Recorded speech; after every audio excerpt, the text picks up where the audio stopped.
নমস্কার। বিভিন্ন ভ্রান্ত ধারণা ও কুসংস্কার নিয়ে আমি আমার ইউটিউব চ্যানেলে ধারাবাহিকভাবে আলোচনা করে চলেছি। এখন আমি যে বিষয়টি নিয়ে আলোচনা করব সেটি হলো সাপ দংশন করলে খুব কোষে বাঁধন দিতে হয়। সত্যি কি কোষে বাঁধন দেওয়ার দরকার হয়?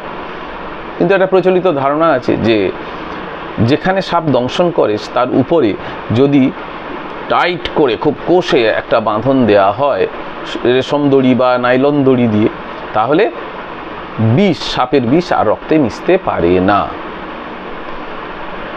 কিন্তু বাস্তবে যে ঘটনা ঘটে সেটা হলো যে এইভাবে বাঁধন দিলে, কোষে বাঁধন দিলে রক্তে বিষ মিশে যাওয়া তো বন্ধ হয়ই না, উপরন্তু উটকো বিপদ আর বাড়তি বিপদ আরও তৈরি হয়।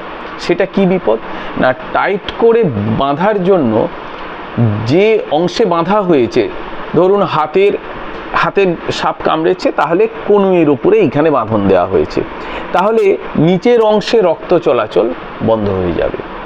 যদি পায়ের নিচের দিকে দংশন করে সাপ, তাহলে হাঁটুর উপরে বাঁধন দেওয়া হয় উরুতে, সেক্ষেত্রে কি হবে, টাইট করে বাঁধন দিলে হাঁটুর নিচের অংশে রক্ত চলাচল বন্ধ হয়ে যাবে। বেশিরভাগ ক্ষেত্রেই সাপ পা বা হাতেই দংশন করে বিষাক্ত সাপ, এবং সেক্ষেত্রে হাতের ঊর্ধ্ববাহুতে, অর্থাৎ এই যে ঊর্ধ্ববাহু, এই ঊর্ধ্ববাহুতে, আর যদি পায়ে কামড়ায় তাহলে হাঁটুর উপরে অর্থাৎ উরুতে বাঁধন দেওয়ার এই রীতি রয়েছে।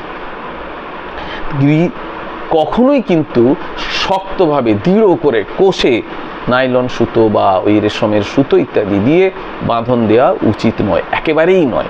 বাঁধন দেওয়ার প্রয়োজনীয়তা একমাত্র মনস্তাত্ত্বিক দিক।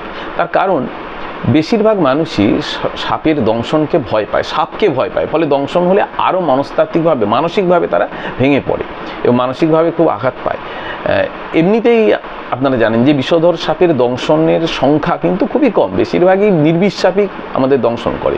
কিন্তু সাধারণ মানুষের সেই অর্থে নির্বিষ এবং বিষাক্ত সম্বন্ধে ধারণা কম সাধারণ মানুষের, এবং সাপ নিয়ে যেহেতু একটা আতঙ্ক মনের মধ্যে কাজ করে, তাই বিষাক্ত সাপ কামড়ালে তো আতঙ্কের অবশ্যই, কিন্তু নির্বিষ সাপ কামড়ালেও মানুষ আতঙ্কিত হয়। এমনকি সাপ না কামড়ে দেখেনি, কোনো একটা কাঠি বা অন্য কিছু হয়তো পায়ে লেগেছে, সেটাতেও সাপ ভেবে কিন্তু আতঙ্কিত হয়ে পড়ে। এবং বেশিরভাগ রোগী যারা মারা যায় সর্পদংশনে বা সর্পদংশন ভেবে, তারা কিন্তু বিষক্রিয়ায় মারা যায় অত্যন্ত কম মারা যায়। বেশিরভাগই হার্ট ফেল করে মারা যায়, অর্থাৎ ভয়ে আতঙ্কে হার্ট ফেল করে যায়। তো এইটাই যে মানসিকভাবে ভেঙে না পড়া, তার জন্যই বাঁধনটা প্রয়োজন হয়। রক্তে বিষ মেশা কিন্তু কোনো বাঁধনই আটকাতে পারে না। তাই উচিত বাঁধন দিতে হলে অবশ্যই আলগা করে বাঁধন দিতে হবে, যাতে রক্ত চলাচলে বাধা সৃষ্টি না হয়। তাও বাঁধন দিলে কিছুটা তো বাধা হয়, এই জন্য প্রতি 20-25 মিনিটের অন্তর বাঁধন খুলে দিতে হবে, এবং 2 থেকে 5 মিনিট বাঁধন যেন না বাঁধা হয়, অর্থাৎ গ্যাপ দিতে হবে, তারপর আবার বাঁধন দিতে হবে। 2 থেকে 5 মিনিট গ্যাপ দিয়ে আবার বাঁধন দিতে হবে, এবং আবার 20-25 মিনিটের বেশি যেন বাঁধন না থাকে, এইটুকু।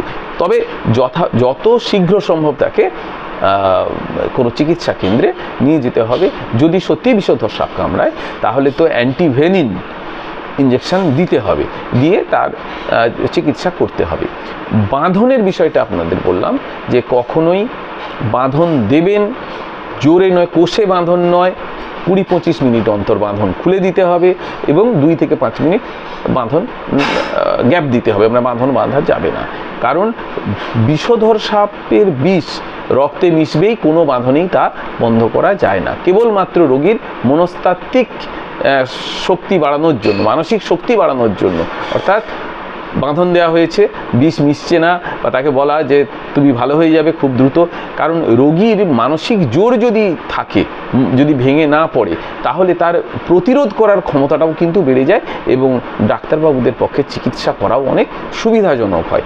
এই জন্য রোগীকে সাহস দেবেন। যদি বিষাক্ত সাপ কামড়ায়, যদি বিষাক্ত সাপ যদি নাও কামড়ায়, তাহলেও তাকে মানসিকভাবে জোর দিন এবং বাঁধনটা যেভাবে বলবেন এইভাবেই বাঁধন দেবেন। আলগাভাবে কি সুতো দিয়ে দেবেন, নাইলনের নয়, সুতলি দড়ি বা কটনের সুতো দিয়ে বাঁধন দেবেন। কটন বা পাটের দড়ি, সুতলি বা পাটের দড়ি ইত্যাদি দিয়ে বাঁধন দেবেন এবং আলগা করে বাঁধন দেবেন।